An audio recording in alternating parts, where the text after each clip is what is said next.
بسم اللہ الرحمن الرحیم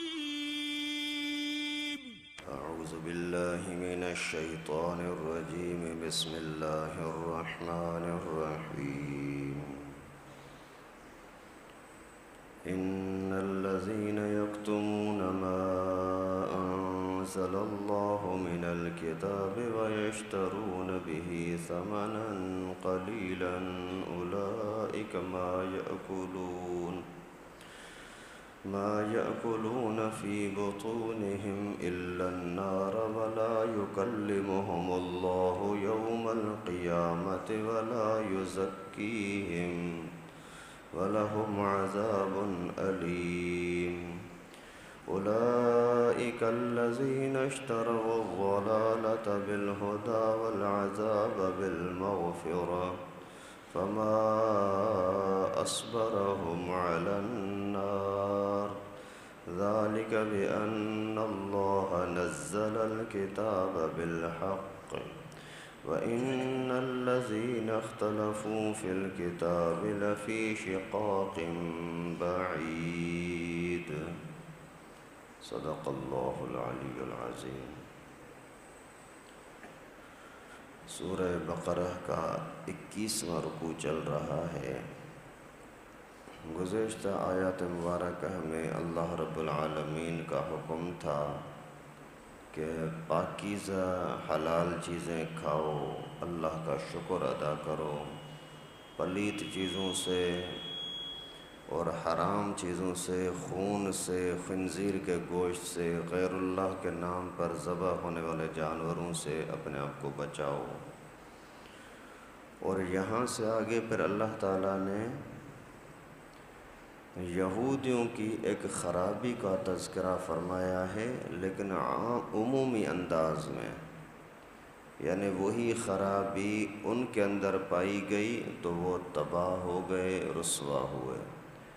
آئندہ جب کبھی بھی یہ خرابی کس میں بھی پائی جائے گی، کسی کے اندر بھی ہوگی، تو ان کا انجام بھی وہی ہوگا جو یہودیوں کا ہوا، عیسائیوں کا ہوا، یعنی دین کو چھپانا، حق کو چھپانا۔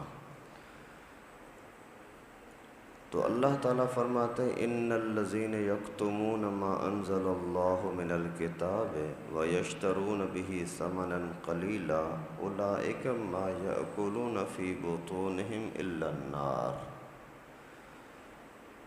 یقیناً جو لوگ چھپاتے ہیں ان مسائل کو، ان احکامات کو جو اللہ تعالیٰ نے نازل کیے ہیں کتاب کے اندر، اور وہ لوگ خریدتے ہیں اس کے عوض میں تھوڑے سے پیسوں کو، یہ لوگ ڈالتے ہیں اپنے پیٹوں کے اندر آگ کو۔ وَلَا يُكَلِّمُهُمُ اللَّهُ يَوْمَ الْقِيَامَةِ، قیامت کے دن اللہ تعالیٰ ان کے ساتھ بات تک نہیں کریں گے۔ وَلَا يُزَكِّيهِمْ، ان کو پاک نہیں کریں گے کہ جنت میں جانے کے لائق بن جائیں۔ وَلَهُمْ عَذَابٌ أَلِيمٌ، اور ان کے لیے عذاب ہوگا دردناک، تڑپانے والا۔ یہاں یہودیوں کی خرابی یہ تھی کہ وہ ان سے جب لوگ پوچھنے کے لیے آتے کوئی مسئلہ تو اس مسئلے کو چھپاتے یا تبدیل کرتے۔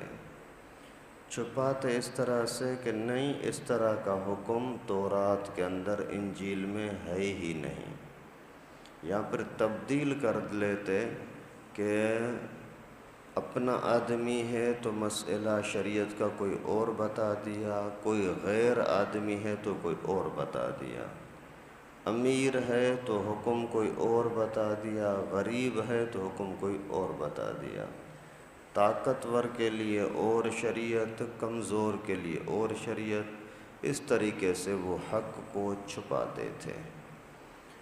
پیغمبر کریم کے بارے میں کوئی پوچھنے کے لیے آتا کہ بتاؤ تو صحیح کہ نبی برحق ہے یا نہیں، تو وہ کہتے کہ نہیں بھائی، یہ کہاں سے برحق ہو گیا، اور اس کے اندر تو یہ خرابیاں نعوذ باللہ، کوئی نہ کوئی تہمتیں لگا کر کے اور اسلام کے خلاف، رسول اللہ کے خلاف نفرتیں پھیلاتے۔ اگر ان کو حکم دیا جاتا زکوٰۃ ادا کرو تو بولتے یہ تو ٹیکس ہے، ٹیکس تو یہ کوئی انصاف کا تقاضا نہیں ہوتا، اور یہ دشمنوں سے لیا جاتا ہے، اپنوں سے نہیں لیا جاتا۔ تو اللہ رب العالمین نے یہ حکم عام بتا دیا کہ جو لوگ بھی حق کو چھپاتے ہیں اور کچھ پیسے کمانے کی لالچ رکھتے ہیں دین کے معاملے میں، تو یہ اپنے پیٹ کے اندر آگ ڈال رہے ہیں۔ اگر کسی کے پیٹ میں آگ ڈل جائے دنیا کے اعتبار سے، تو وہ بندہ کسی ایک لمحے کے لیے بھی سکون کے ساتھ بیٹھ نہیں سکتا۔ تو قیامت کے دن ان لوگوں کو بھی جو ناجائز پیسے کماتے ہیں، دین کو چھپانے کی رشوت لیتے ہیں، وہ بھی ان کے پیٹوں کے اندر بھی آگ ڈالی جائے گی۔ اللہ تعالیٰ حفاظت فرمائے۔ یہ بات تو ان کی تھی، لیکن اللہ تعالیٰ نے حکم عام بتا دیا کہ جو لوگ بھی اللہ کے حکم کو چھپاتے ہیں ان کا انجام یہ ہوگا۔ تو آج کے اس امت کے اندر بھی اگر کسی بندے کے اندر، کسی مفتی کے اندر، کسی عام آدمی کے اندر یہ بیماری ہے کہ حق کو چھپاتے ہیں، تو وہ بھی اسی ہی سزا کے حقدار ہوں گے۔ مثال کے طور پر ابھی جو کچھ عرصہ پہلے یہ عمران خان تھا، اچھے خاصے لوگوں نے داڑھی پگڑیاں باندھ کر کے اور بولا کہ اسی جیسا تو ایماندار، دیندار اور دین کا سچا وفادار کوئی ہے ہی نہیں۔ اب اس سے بڑا جھوٹ کیا ہوگا، اس سے بڑی منافقت اور شرارت کیا ہوگی؟ کسی ایک پلاٹ کی لالچ کے اندر، کسی ٹکوں کی، پیسوں کے لالچ کے اندر آ کر کے اپنا ایمان بیچ کر کے ایک کھلم کھلا زانی، مجرم، اسلام کا دشمن، ملک کا دشمن، اس کی کھلم کھلا تائید کرتے رہے۔ یہ ہیں ایمان کو بیچنے والے۔ اسی طرح سے آپ اپنے محلے کی سطح پر بھی نظر کریں، اگر آپ کو پتہ ہے کہ اس بندے نے چوری کی ہے، لیکن طاقتور آدمی ہے، میں اگر بولوں گا تو پھر پتہ نہیں مجھے کیا نقصان دے دے گا، اپنے خاندان کا آدمی ہے، اس کے خلاف کیسے میں گواہی دے دوں؟ پھر حق کو چھپا دیتے ہیں۔ اگر کوئی کمزور ہے تو بڑی ڈھٹائی کے ساتھ سامنے آ جائیں گے، ہاں بھائی میں گواہ ہوں، اس نے ایسا کیا ہے۔ لیکن اگر وہ بندہ طاقتور ہے، امیر ہے، روب تاب ہے، تو پھر حق کو چھپانے کے لیے تیار ہو جاتا ہے، کبھی پیسے رشوت لے کر کے، کبھی ویسے ہی چاپلوسی کر کے۔ ایسے لوگوں کا انجام یہ ہوگا کہ جہاں قیامت کے دن بھی جہنم میں جائیں گے اور اپنے پیٹ کے اندر آگ ڈال رہے ہیں۔ اللہ تعالیٰ ان کے ساتھ بات تک نہیں کریں گے، اور یہ پاک ہوں گے ہی نہیں کہ جنت میں جانے کے حقدار بن سکیں، کیونکہ جنت ٹھکانہ ہے پاک لوگوں کا، اور یہ لوگ ہوئے پلیت کہ ان کے اندر آگ پڑی ہوئی ہے۔ آگ والا جسم جنت میں کیسے جائے گا؟ اللہ تعالیٰ حفاظت فرمائے۔ وَلَهُمْ عَذَابٌ عَلِيمٌ، اور ان کے لیے عذاب ہوگا دردناک، تڑپانے والا۔ تو یہاں دیکھیں، شرعی لحاظ سے کوئی بھی مسئلہ جہاں بیان کرنے کی ضرورت ہو اور آپ چھپا دو، یہ بھی یہی جرم ہوگا۔ الیکشن کے موقع پر آپ سمجھتے ہو کہ بھائی میری نظر میں علمی لحاظ سے یہ بندہ زیادہ حقدار ہے، یہ بندہ زیادہ حقدار نہیں ہے، ابھی آپ نے اگر نہیں چھپایا تو یہی جرم ہوگا، مجرم ہوں گے۔ اسی طریقے سے دکاندار دو ہیں، ایک بندہ سچائی کا کاروبار کرتا ہے، ایک ملاوٹ کا کاروبار کرتا ہے۔ کوئی بندہ اگر غلطی سے ملاوٹ والے کی طرف جا رہا ہے اور آپ کو پتہ ہے، تو پھر آپ کے اوپر لازم ہے کہ اس کو بتاؤ کہ یہ بندہ اچھا نہیں ہے، یہ اچھا ہے، یہاں جاؤ۔ اگر نہیں بتاتے تو تم ملاوٹ کرنے والے، تم حق کو، سچ کو چھپانے والے ہوئے، اور اس سے جرم کی سزا ملے گی۔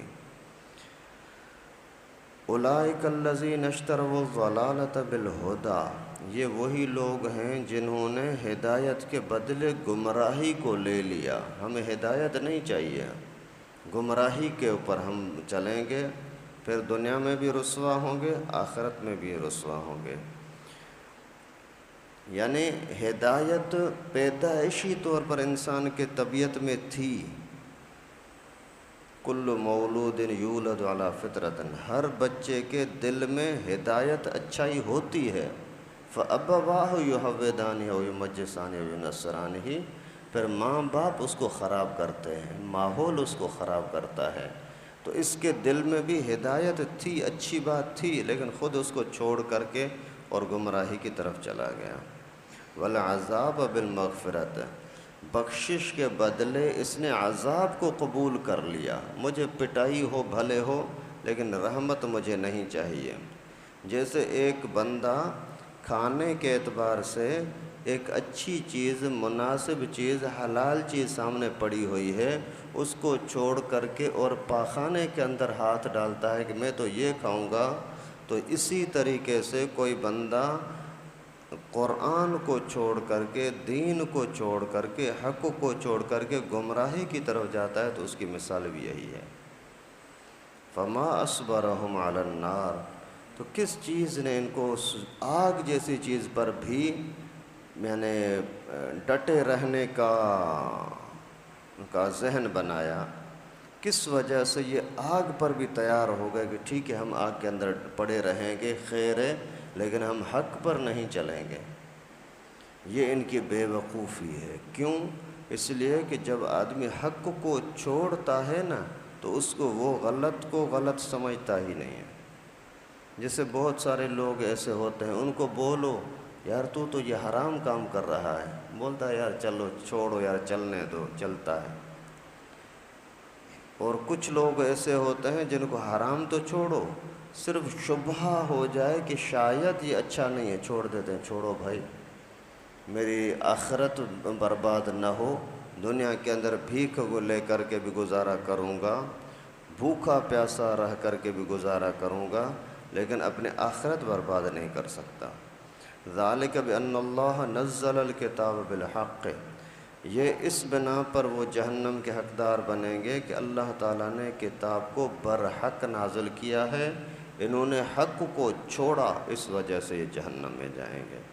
وَإِنَّ الَّذِينَ اخْتَلَفُوا فِي الْكِتَابِ لَفِي شِقَاقٍ بَعِيدٍ، یقیناً جو لوگ قرآن کے معاملے میں اختلاف کرتے ہیں، غلط معنی نکالتے ہیں، وہ پرلے درجے کی ضد میں پڑے ہوئے ہیں۔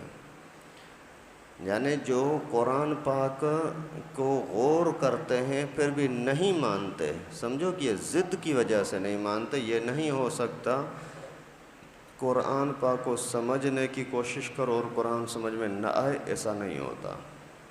لیکن جو بھی قرآن پاک کی معنی تبدیل کرتے ہیں نا، ہیر پھیر کرتے ہیں، تحریف کرتے ہیں، وہ اندر کی ضد کی وجہ سے، شرارت اور فتنے کی وجہ سے، ورنہ قرآن پاک کے اندر اللہ تعالیٰ نے یہ نور رکھا ہے، جو بندہ بھی غور کرے گا اسی کو اسی کا فائدہ مل جائے گا اور اس کا حل اس کو نظر آ جائے گا۔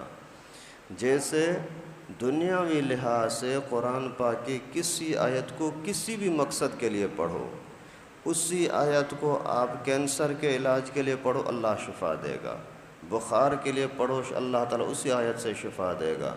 تو قرآن پاک کی ایک ایک آیت ہر بیماری کے لیے علاج کا ذریعہ ہے۔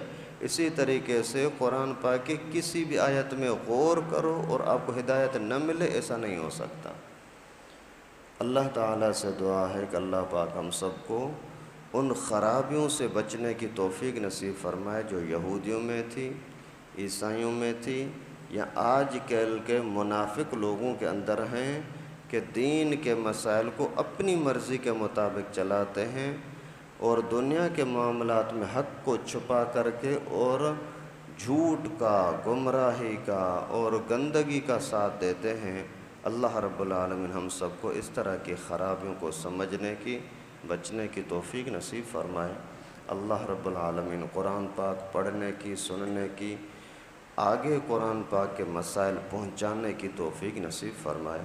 وآخر دعوانا ان الحمد للہ رب العالمین۔